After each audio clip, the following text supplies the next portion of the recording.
Let me tell you guys about some of the entertainment news that happened this week, because we had a crazy week, starting, of course, with the breakup of Orlando Bloom and Katy Perry. Is Orlando Bloom already rebounding from Katy Perry? Well, just this week we learned of their split, but Orlando was already spotted flirting with Kim Kardashian at Jeff Bezos' wedding in Italy this week. Reports also say he was caught cozying up to a mystery brunette while on the welcome party boat ride. And it's got the internet wondering, how soon is too soon to move on from such a public relationship? I mean, he and Katy were together for nearly a decade. They were engaged since 2019, and they share daughter Daisy together. But sources close to the pair say that they've been struggling in their relationship for quite some time now. So the question is he just living his best new single life? Or is he gonna make this breakup messier than it needs to be? Let me know in the comments. Personally, I think when a relationship's over, it's over. You're free to do whatever you want. However, be respectful, Orlando, okay? Don't go embarrassing the mother of your child just because you want some bachelor antics, all right? So I'm keeping my eye on him. But for now, he was just caught talking to people, so I don't think that's too bad. But let me know what you guys think in the comments. But speaking of Jeff Bezos' wedding, I got a lot to tell you guys about this one because the internet was going off on this one. So in the next entertainment news section will be, I don't know if we call it celebrity news, but we can hop to the next one here.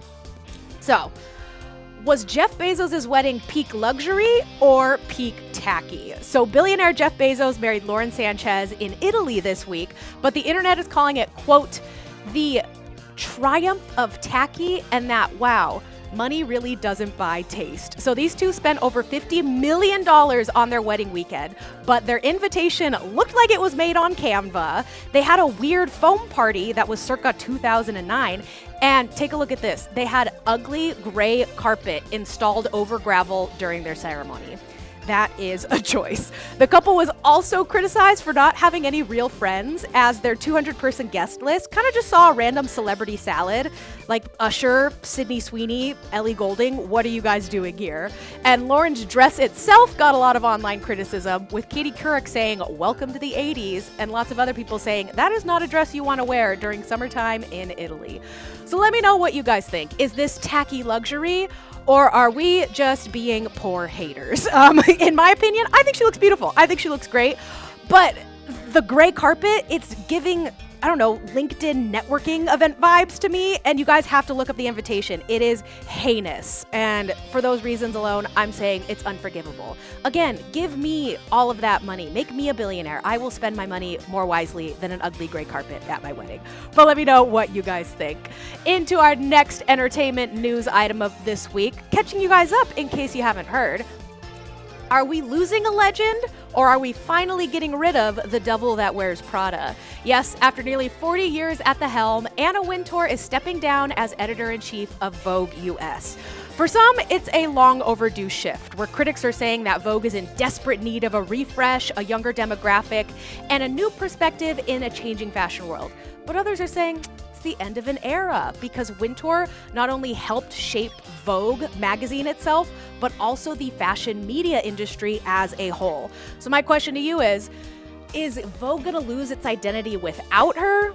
Or will you be newly interested in seeing a brand refresh? I know it's always good to bring in new blood, but to me, Anna, you're 75. Go retire. Go enjoy it. You created your legacy and you have earned some rest, so go enjoy it.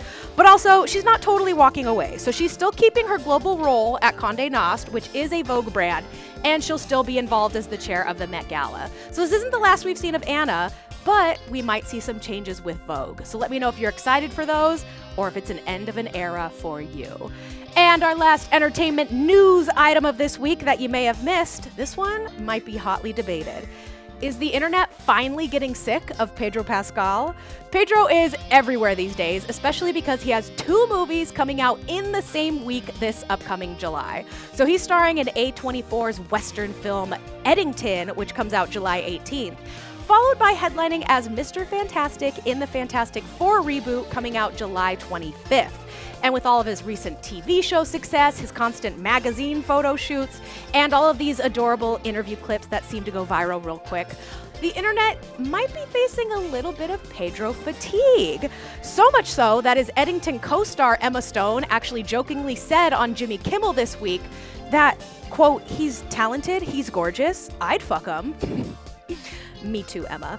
But I want to know from you guys, are you getting sick of seeing Pedro, or can you just not get enough of Mr. Pascal? In my opinion, I love him. I can't get enough of him, but I also know that celebrity fatigue is real.